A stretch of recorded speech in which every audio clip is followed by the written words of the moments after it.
दोस्तों, क्या आप जानते हैं कि कम बोलने वाले लोगों को बुद्धिमान क्यों माना जाता है? शास्त्रों में साधु संतों की बहुत सी विशेषताएं बताई गई हैं और उनमें से एक विशेषता है अपनी वाणी पर संयम होना। हम देखते हैं कि आए दिन लोग नई नई तरह की समस्याओं में सिर्फ अपनी जरूरत से ज्यादा बोलने की आदत की वजह से पड़ जाते हैं। वाणी पर संयम नहीं रख पाने वाले लोगों के रिश्ते भी खराब हो जाते हैं और वे मानसिक तनाव का शिकार भी हो जाते हैं। शास्त्रों में वीर पुरुषों का उल्लेख मिलता है। वीर पुरुष उसे कहा जाता है जिसका अपनी वाणी, भूख और क्रोध पर नियंत्रण होता है। जो लोग इन चीजों पर नियंत्रण रख पाते हैं उन्हें वीर पुरुष कहा जाता है। और शास्त्रों के अनुसार सबसे ज्यादा सुखी और समस्याओं से दूर वीर पुरुष होते हैं, क्योंकि कम बोलने वाले लोगों में सुनने की क्षमता ज्यादा पाई जाती है। जो लोग ज्यादा सुनते हैं उनका ज्ञान बढ़ता चला जाता है और वे और भी बुद्धिमान बनते जाते हैं। जो लोग सुनने में अच्छे नहीं होते वे कभी कुछ नहीं सीख पाते। दोस्तों, आइए इस कहानी के माध्यम से समझते हैं। एक बार एक गुरुकुल में एक शिष्य रहता था। शिष्य बहुत ही बोला करता था और कभी भी मौन नहीं हुआ करता था। वह हमेशा दूसरों की निंदा करता रहता था और अपने आप को सबसे ज्यादा श्रेष्ठ साबित करने की कोशिश करता था। वह इस बात का घमंड करता था कि गुरुकुल में सबसे श्रेष्ठ वही है, क्योंकि वह अपना संपन्न परिवार छोड़कर गुरुकुल में रह रहा है। इसलिए उससे बड़ा त्यागी और कोई नहीं हो सकता। वह कहा करता था कि उसके पास इतना धन है कि अगर वह कुछ भी ना करे तो भी जीवन भर सुखपूर्वक रह सकता है, लेकिन फिर भी वह इतना बड़ा त्यागी है कि सब कुछ छोड़कर कर आश्रम में रह रहा है। वह कहता था कि उसके समान धनी गुरुकुल में और कोई भी नहीं है। वह शिष्य हमेशा ही दूसरों को नीचा दिखाने का प्रयास करता रहता था। उसके अनुसार वह सबसे महान था।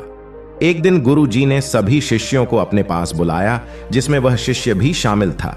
गुरुजी ने कहा कि जो कोई भी लोग अपने आप को काबिल समझते हैं वे अपने मन में कोई एक संकल्प लें और पूरे साल उस संकल्प का निर्वाह करें। शिष्य अपनी जिद पर अड़ा रहा और उसने कहा कि वह छोटा संकल्प नहीं लेगा। तब गुरुजी ने उससे कहा कि तुम 1 साल तक मौन रहने का संकल्प ले लो। शिष्य ने कहा कि यह तो बहुत ही छोटा संकल्प है। तब गुरुजी ने कहा कि पहले इस संकल्प का पालन करो, इसके बाद मैं तुम्हें एक बड़ा संकल्प से संकल्पित करूंगा। शिष्य मान गया और उसने मौन रहना लागू कर दिया। जैसे जैसे दिन बीतते गए शिष्य की बेचैनी बढ़ती गई। पहले कुछ दिन तो शिष्य को कोई परेशानी महसूस नहीं हुई, लेकिन जैसे जैसे समय बीतता गया शिष्य परेशान होने लगा। वह अपने जीवन काल में कभी भी इतना मौन नहीं रहा था। जब भी कोई शिष्य कोई अच्छा काम करता था तो वह शिष्य अपने आप को सबसे श्रेष्ठ साबित करने के लिए कुछ ना कुछ अवश्य बोलता था, लेकिन अब वह कुछ बोल नहीं पा रहा था और इसलिए उसकी बेचैनी बढ़ती जा रही थी।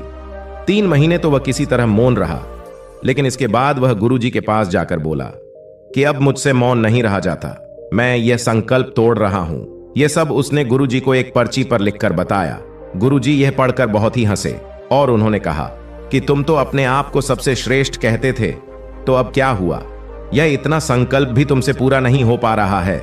शिष्य गुरुजी की बात सुनकर बहुत ही शर्मिंदा हुआ और अपने मान सम्मान और गौरव को बचाए रखने के लिए किसी तरह से 1 साल मौन रहने का फैसला किया। शिष्य जैसे तैसे दिन काटता गया और आगे जाकर वह नई ही ऊंचाइयों को छूने लगा। उसके चेहरे पर एक अजीब सा तेज देखा जा सकता था और वह मानसिक रूप से पूर्णतया शांत था। उसने मौन रहने के महत्व को समझ लिया था और अब वह ज्यादा बोलने से बचने लगा था। एक कम बुद्धि वाला शख्स जो अपने आप को श्रेष्ठ साबित करने की कोशिश में लगा रहता था, वह भी मौन रहकर बुद्धिमान हो गया। 1 साल बाद उस शिष्य के अंदर एक अजीब सा ठहराव और गहरा असर देखा जा सकता था। वह अब यह समझ चुका था कि अपने आप को श्रेष्ठ साबित करने में कुछ हासिल नहीं होता, बल्कि अपने आप को विनम्र रखने में और अपने आप को दूसरों से निम्न समझने में ही हमारा विकास हो सकता है।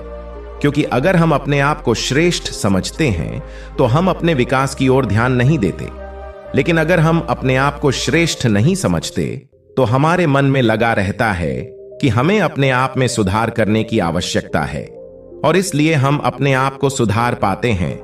कम बोलना सेहत के लिए भी अच्छा माना जाता है, क्योंकि ज्यादा बोलने से हमारे शरीर की शक्ति नष्ट होती है। अगर हम बिना वजह या बिना किसी आवश्यकता के ही बोलते रहते हैं तो इससे हमारे स्वास्थ्य पर भी नकारात्मक प्रभाव होता है। अगर हमें ज्यादा बोलने की जरूरत है तब तो ज्यादा बोलना लाजमी है, लेकिन अगर हमें ज्यादा बोलने की जरूरत नहीं है और फिर भी हम ज्यादा बोलते हैं तो यह बिल्कुल भी लाजमी नहीं है। इसके अलावा कम बोलने वाले लोग अपने रिश्तों में भी अच्छे होते हैं, क्योंकि ज्यादा बोलने से कभी कभी रिश्तों में दरार भी पड़ जाती है। जो लोग ज्यादा बोलते हैं उन्हें कभी कभी याद भी नहीं रहता कि उन्होंने किस समय क्या बोल दिया, और उनकी कुछ बातें सामने वालों को बुरी लग जाती हैं, जिससे उनके रिश्ते खराब हो जाते हैं। लेकिन इसके विपरीत बुद्धिमान लोग वो होते हैं जो ज्यादा नहीं बोलते या जरूरत पड़ने पर ही बोलते हैं। उन्हें याद रहता है कि उन्होंने किस समय कौन सी बात की थी, क्योंकि वे बिना वजह कोई बात नहीं करते। इस कारण वे अनजाने में अपशब्द बोलने से बच जाते हैं और इस वजह से उनके रिश्ते में भी मिठास बनी रहती है। कम बोलने वाले लड़ाई झगड़े से भी बच जाते हैं, क्योंकि बहुत सारी लड़ाइयां सिर्फ इसलिए खड़ी होती हैं क्योंकि दोनों पक्षों में से कोई भी मौन होने के लिए राजी नहीं होता। अगर एक पक्ष एक शब्द बोलता है तो दूसरा पक्ष 100 शब्द बोलेगा। इसी तरह बात बढ़ते बढ़ते लड़ाई झगड़े पर पहुंच जाती है। लेकिन जो बुद्धिमान लोग होते हैं वे कम बोलना पसंद करते हैं, और जहां पर लड़ाई झगड़े वाली स्थिति पैदा होने का डर हो वहां पर ये लोग बिल्कुल भी नहीं बोलते हैं।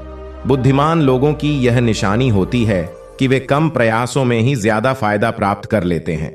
उदाहरण के तौर पर एक गधा दिन भर काम करता है और इसके बदले में उसे कुछ घास ही मिलती है। गधे में इतनी भी अक्ल नहीं होती है कि घास तो जंगल में भी मिल सकती है और उसके लिए उसे दिन भर काम करने की आवश्यकता भी नहीं है। ठीक उसी तरह जो बुद्धिमान नहीं होते उनका हाल ऐसा ही होता है। उन्हें ज्यादा प्रयास करने पर भी उतनी ज्यादा उपलब्धि नहीं मिल पाती है। इनके विपरीत बुद्धिमान लोगों को देखा जाए तो कम प्रयासों में ज्यादा सफलता प्राप्त कर लेते हैं। ऐसे लोगों की यह खास बात होती है कि ये कम बोलकर ही अपने सारे काम बना लेते हैं, जबकि कम बुद्धिमान लोगों को अपने काम करवाने के लिए बहुत कुछ बोलना पड़ता है। आपने देखा होगा कि घर के बुजुर्ग जो बात एक बार बोल दें उसका पालन पूरा घर करता है, लेकिन वहीं अगर दूसरे लोग किसी बात को बार बार बोलें तब भी उसका पालन नहीं होता है, क्योंकि बुजुर्ग लोग बुद्धिमान होते हैं इसलिए उनकी बातों का पालन होता है। भले ही बुजुर्ग किसी बात को एक बार ही क्यों ना बोलें उसका पालन होता है, लेकिन घर के दूसरे सदस्यों को बुजुर्गों के बराबर बुद्धिमान नहीं समझा जाता, इसलिए कभी कभी उनकी बात का पालन नहीं किया जाता। दोस्तों, आशा करता हूं कि इस कहानी से आप समझ गए होंगे कि मौन रहने का क्या फायदा है। धन्यवाद।